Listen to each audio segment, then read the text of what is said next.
100% free music to use in your videos or live streams can be actually kind of difficult to come by, but I have found 3 places where you can source amazing music for absolutely $0. One of the best places to start is at SoundCloud. SoundCloud isn't just a place to stream your favorite pop songs. There's also a very solid underground community of artists who are more than happy to let you use their music in your creations, in your videos, in exchange for credit in your description or in your captions. For example, shout out to David Cutter, who is supplying creators with some awesome lo-fi-like instrumentals, like the song that I used in the first part of this video. When browsing SoundCloud, if an artist is cool with you using their music in your videos in exchange for credit, they'll have that information in their bio, and they'll often supply a direct download link right on SoundCloud.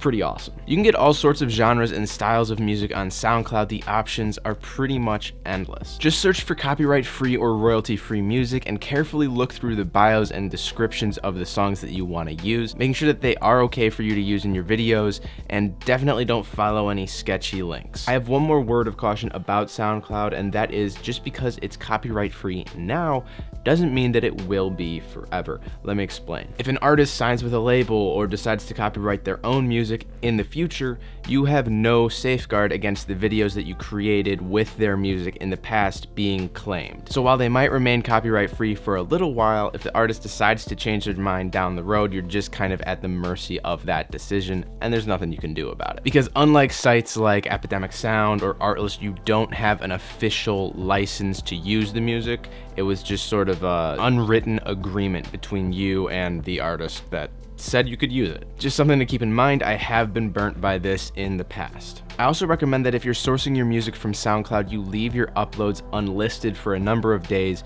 just to have that check to be sure that any of the songs that you used aren't copyrighted now, because the SoundCloud listing was just not current. If SoundCloud seems a little risky to you or it's just not your cup of tea, then you might want to download music from YouTube's audio library. YouTube itself has a library of music where popular and Creative Commons artists can make their songs available for free or for a certain fee. Some songs have a totally flat fee and others are based on the reach of your channel. So a song that might be totally free for a really small YouTube channel could cost a channel with 1 million subscribers like $100 to $1,000 to license the song. It's just a total range. Regardless, this is a massive improvement to YouTube's old music library, and it can give you access to a lot of songs totally for free. Just adjust the price range all the way down to $0 and browse as you normally would. On top of flat fees and totally free songs, YouTube has pioneered a new revenue sharing option for creators. Basically, with revenue shared tracks, instead of paying a fee up front, you get the song to use in your video for free, but you share a portion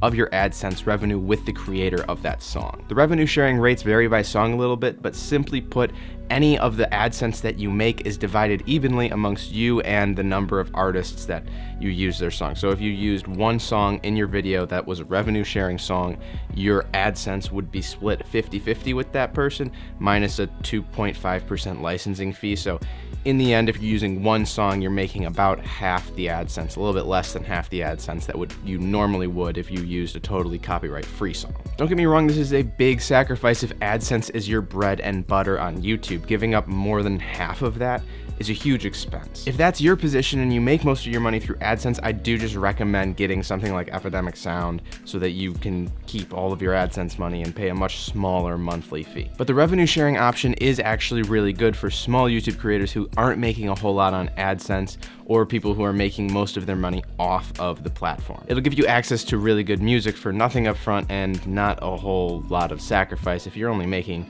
a couple of bucks in AdSense. My favorite things about this creator music option are that it's built directly into YouTube. The licensing and usage terms are really simply laid out, and it's totally safe from future claims, unlike SoundCloud. Another method I've used for finding totally free music for my videos is by searching on YouTube itself. Much like SoundCloud, there are a ton of individual channels on YouTube that are dedicated to compiling copyright-free music for creators to use in their videos. Simply look up copyright-free music in YouTube's search bar and you will have a ton of results.